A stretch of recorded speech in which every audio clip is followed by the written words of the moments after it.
Welcome to citizen news.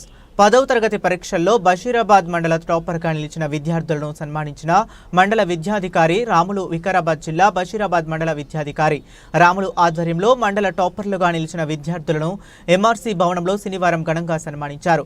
10వ తరగతి పరీక్షల్లో మండల టాపర్గా మొదటి స్థానం పి భవన 600కు గాను 549, రెండవ స్థానం సాలేహా 533, యు నవనీత 513, పి పిన్ని సాజాన్ 510 మార్కులు సాధించారు. వీరికి శనివారం ఘనంగా సన్మానించారు. ఈ కార్యక్రమంలో బషీరాబాద్ మండల తహసీల్దార్ వెంకటేశం, ఎంపీడీఓ విజయ్ కుమార్, మైలార్ కాంప్లెక్స్ ప్రధానోపాధ్యాయులు లక్ష్మయ్య, బషీరాబాద్ జిల్లా పరిషత్ ఉన్నత పాఠశాల బాలికల ప్రధానోపాధ్యాయులు హిరియా నాయక్, ఏకమై ఉన్నత పాఠశాల ప్రధానోపాధ్యాయులు పాండురంగమూర్తి, కేజీబీవీ పాఠశాల ప్రధానోపాధ్యాయురాలు మంజుల, గ్రామ పంచాయతీ సెక్రటరీ జయాకర్, విద్యార్థులు తల్లిదండ్రులు, ఉపాధ్యాయులు మరియు ఎంఆర్సీ సిబ్బంది తదితరులు పాల్గొన్నారు.